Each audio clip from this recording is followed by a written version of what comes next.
I stared at the message for a long time, long enough that my coffee went cold on the counter beside me and I didn't even notice. It was a Tuesday evening in early December. Outside, the neighborhood was already dressed up for Christmas. My neighbor across the street had put his lights up the weekend after Thanksgiving, same as every year. I could see them blinking through the kitchen window. Red, green, white, red, green, white. My son had sent the message at 6:14 p.m. Dad, we talked it over and we think it's better if this year you celebrate Christmas on your own. We need space as a family. Diane and I have decided we're doing the holidays just with our kids our way. We hope you understand. I read it 3 times. Then I set my phone face down on the counter, picked up my coffee mug, realized it was cold, and put it back down. 41 years I worked, 31 of those as a structural engineer. The last 10 as a senior consultant for a firm downtown that still used my name on client proposals, even after I passed most of the actual work to younger men. I had built things. Bridges, parking structures, the kind of things that hold weight. My son's name is Nathan. He's 34 years old. His wife's name is Diane.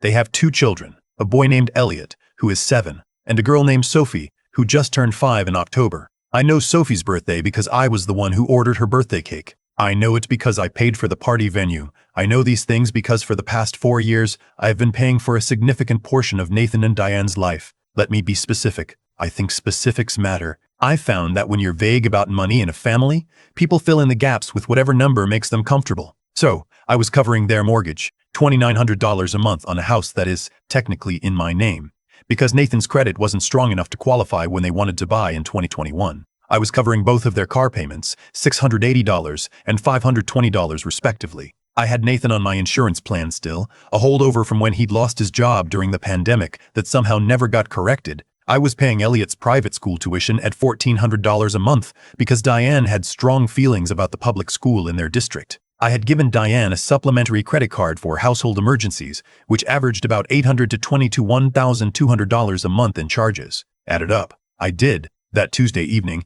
after I put my cold coffee in the microwave and stood at the counter with a legal pad and a pen, just over $7,500 a month, $90,000 a year, to be told I needed to find somewhere else to be for Christmas. I want to be honest about something. My first feeling wasn't anger. I know that might surprise people. My first feeling was something closer to embarrassment. A deep, quiet embarrassment, like being the last one to understand a joke that everyone else had already moved past. Had Nathan been counting on me cutting myself out? Had Diane? Had they already told their friends, their own parents, that they'd finally managed to set a boundary with the difficult father-in-law? I stood in my kitchen in the blinking red-green-white light coming through the window, and I felt like a fool. My wife, Pauline, passed away 6 years ago. Pancreatic cancer, 8 months from diagnosis to the end.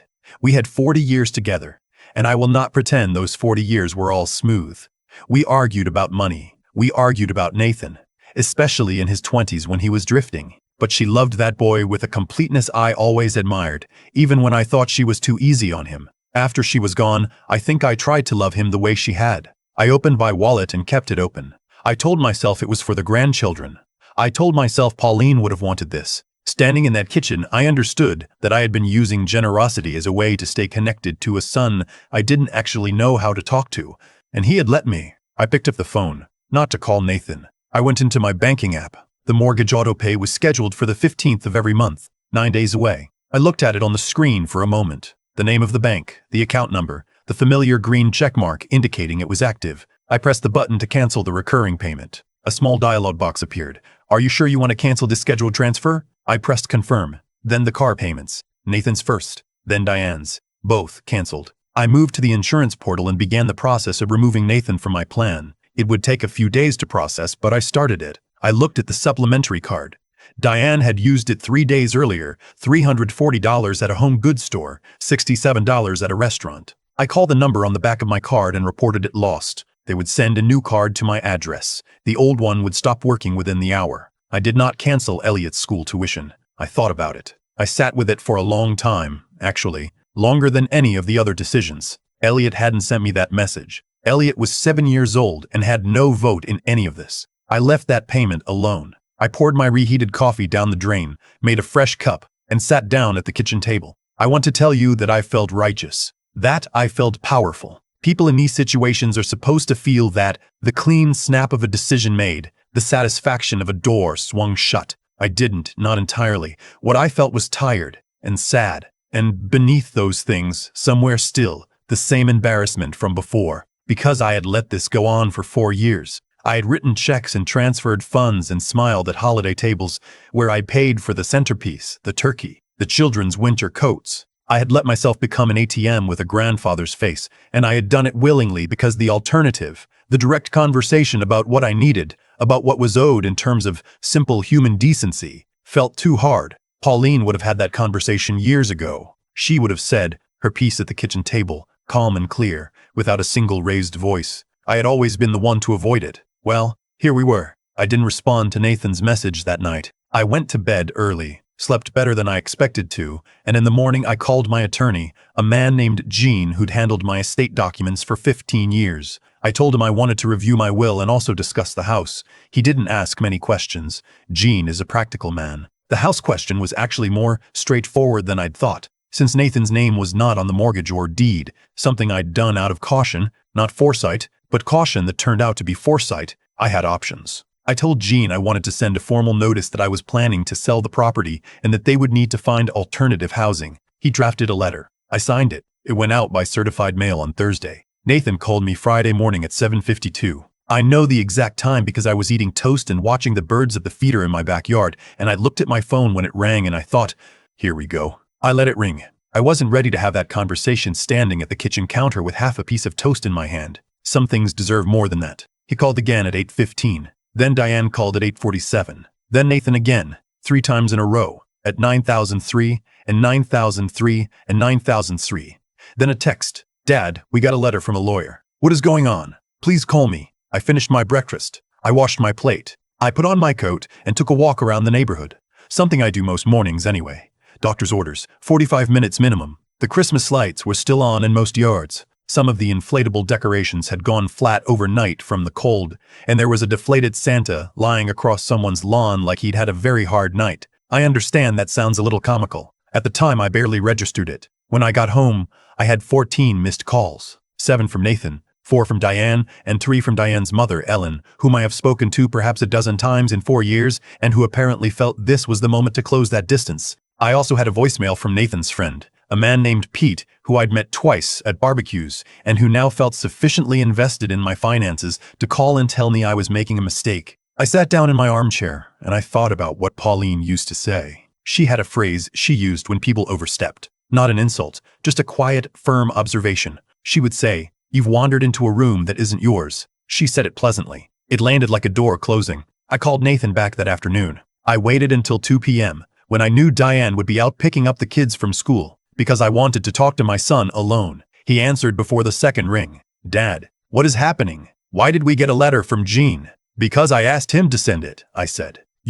Are you serious? You selling the house? Where are we supposed to go?" "I don't know, Nathan. Where were you planning for me to go for Christmas?" A long silence. That's not the same thing." "I know it's not the same thing," I said. "I'm not selling the house as punishment. I'm selling it because it's my house, and I've been carrying a mortgage on a home I don't live in so that you and Diane could have something you couldn't afford on your own. And the message you sent me Tuesday made very clear that you see me as something other than family. So I'm making some adjustments." He started talking about the kids, about Elliot and Sophie, about how they couldn't just be uprooted in the middle of a school year. I told him I understood. I told him I had not canceled Elliot's tuition, and I had no intention of doing so mid-year. I told him that when it came to the children, I would always try to do right by them, because they were children, and this was not their doing. He got quiet when I said that. "I'm not trying to hurt anyone," I said, "but I need you to understand that I have been supporting your household at a level that, frankly, neither of you have ever acknowledged or expressed any gratitude for. And when you tell me I don't belong at a family holiday that I have been paying for, that there's some threshold I need to meet to earn a seat at a table in a house I own, then I think we're past the point where I should be maintaining the current arrangement." He said, "Diane is going to lose her mind." "I imagine she already has," I said. More silence, and then, quietly, in a voice I hadn't heard from Nathan in a long time, maybe not since he was a teenager and something had genuinely gotten through to him, he said, "I didn't really think about how that message sounded." "I know you didn't," I said. I told him I would give them 60 days, which was more than the legal minimum, to figure out their housing situation. I told him I would be happy to help them understand their options, because I am, in fact, someone who knows a great deal about real estate and finance, if they'd ever like to use that resource. I told him that I loved him, and I meant it. even saying it into the phone in my quiet living room to a son who just spent the last 24 hours flooding my voicemail. He didn't say he loved me back. Not then. I didn't expect him to, and I was okay with that. The following week was genuinely unpleasant. Ellen left me 2 more voicemails. A cousin of Diane's, someone named Bryce, whose existence I had not previously been made aware of, sent me a Facebook message calling me vindictive. I called Jean twice to make sure the paperwork was in order. I didn't sleep as well that week. Not badly, just lightly, the way you sleep when something unresolved is sitting in the back of the room. I kept my routines: morning walk, breakfast, an hour of reading. I had been working through a biography of Frederick Law Olmsted, the landscape architect, a man who spent decades building things for public use that he would never personally benefit from. I found that comforting in a way I didn't try to analyze too deeply. My neighbor across the street, a retired high school principal named Bernard, noticed something was up. Not because I told him, I didn't, but because Bernard is perceptive in the way that people who have spent decades managing teenagers become perceptive. He knocked on my door one evening with a casserole his wife had made. We sat in my kitchen, and he didn't ask any questions. We just talked about the Olmsted book and about whether the city was going to fix the pothole at the end of the block. It was one of the better evenings I had that month. 12 days after the initial message, Nathan showed up at my door. No call ahead, just his car in the driveway at 10:30 on a Saturday morning, and then the doorbell. I had flour on my hands. I'd been making biscuits, another thing Pauline had taught me, one of the few cooking skills I'd actually retained. I washed my hands and opened the door. He looked tired. He'd lost some weight in his face, or maybe I was imagining it. He was wearing the jacket I'd given him for his birthday 2 years ago. "Can I come in?" he asked. I stepped back and let him in. We sat at the kitchen table, the same table where I'd done my accounting with the legal pad 2 weeks earlier. The biscuit dough was sitting in a bowl nearby. Neither of us mentioned it. He talked for a long time. He told me that Diane's parents had made a comment years ago, a passing remark at a dinner I hadn't been at, that I controlled Nathan through money, and that he'd never fully shaken it. He told me he'd let that idea sit in his head until it warped into something it wasn't. He told me Diane had her own history with a parent who used gifts as leverage, and that she'd brought that fear into their marriage, and that he'd let her, because it was easier to let her than to examine it himself. He didn't say any of this well. He stumbled through it and repeated himself, and at one point pressed his hands flat on the table like he was trying to hold something steady. He's not good at this kind of thing. He never has been. Neither am I, to be fair. When he was done, I got up and put the biscuits in the oven. I poured us both coffee. I told him that I understood more than he probably expected me to. I told him that I had my own failures in this, that I had been easier to give money to than to talk to, and that I had let that become a pattern because it felt like love, even when it wasn't. I told him that what I needed from him, more than an apology, was a different kind of relationship going forward, one where he talked to me, where he told me what was actually going on with him, his work, his marriage, his life. Instead of asking me to fund a version of it I wasn't allowed to be part of. He said, "I know, Dad."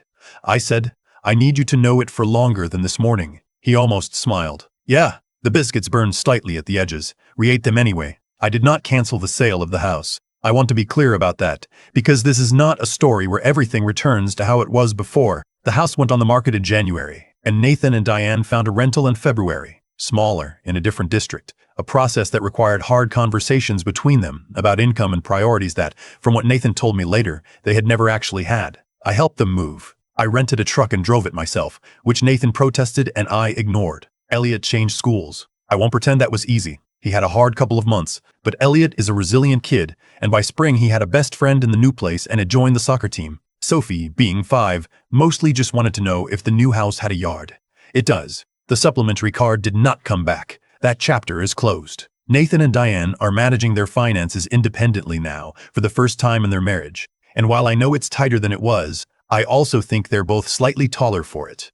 That's the only way I know how to describe it. I spent Christmas this past year at Bernard's house, which I had not planned and which turned out to be unexpectedly fine. His wife made a standing rib roast. There were grandchildren running around who I did not know and who seemed to accept my presence with the easy grace that children have when they're somewhere warm and there's food involved. Nathan called me on Christmas morning. We talked for 40 minutes. He told me about Elliot's soccer and Sophie's new obsession with drawing horses, and at the end he said, a little awkwardly, that he hoped I had a good day. "I'm going to," I said. It is a strange thing to rebuild a relationship with your own child in your 60s. There is no manual for it. You cannot go back and have the conversations you didn't have. You can only start having them now, imperfectly, at a kitchen table with slightly burnt biscuits, and see what grows. I think about Pauline sometimes in those moments, what she would make of all this. I think she would give me a look. Not a disappointed look, but an amused one. The look she had when something took me longer to understand than it should have.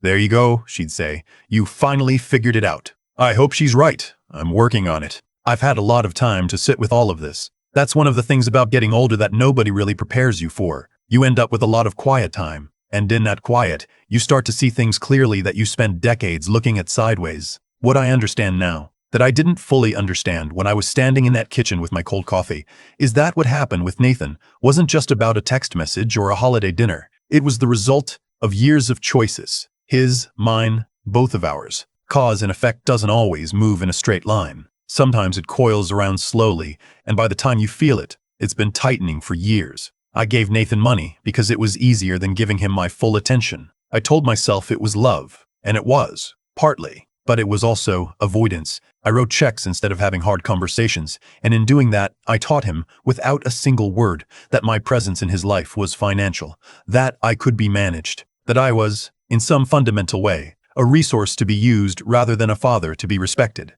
I didn't intend any of that. I doubt Nathan consciously understood any of it either. But intention doesn't change the outcome. That's the part nobody wants to sit with. The moment I canceled those payments, I wasn't punishing him. I was stopping a pattern that I had helped create. That distinction matters to me. There's a difference between revenge and consequence, and I think about it often. Revenge wants the other person to suffer. Consequence just lets reality arrive. I stepped out of the way and let reality arrive. What I've come to believe through all of this is that genuine strength, the kind that actually holds things together, isn't about never being hurt. It's about being honest about the hurt and then deciding deliberately what you do next. Nathan didn't expect me to respond the way I did because he'd spent years watching me absorb things quietly. The moment I stopped absorbing and started acting, everything shifted. Not because I frightened him, but because I showed him, maybe for the first time, that I had a self worth protecting. Elliot adjusted. Sophie found her yard. Nathan and Diane are figuring it out. None of that would have happened if I'd swallowed that December message and kept signing the checks. I'm not holding this up as a model for anyone. Every family is its own particular tangle, and I made plenty of mistakes along the way that I'd undo if I could. But I do think there is something true in this. The people who love you, really love you, can handle your honesty. They might not like it at first. They might not call you back for a while. But the relationship that comes out the other side of that honesty is real, in a way that the previous one wasn't. Nathan and I talk now. Not every week, but regularly. We talk about things other than money, which is new for us. He told me last spring that he'd started keeping a budget for the first time in his adult life. He said it with the kind of quiet pride that I recognized. It was the same pride I felt the first time I signed a contract as a junior engineer, 40 years ago. The pride of a man who has done something on his own. I thought about Pauline when he told me. I thought, there he is. That's the son she always believed was in there. I believe it too. I just needed to stop getting in his way.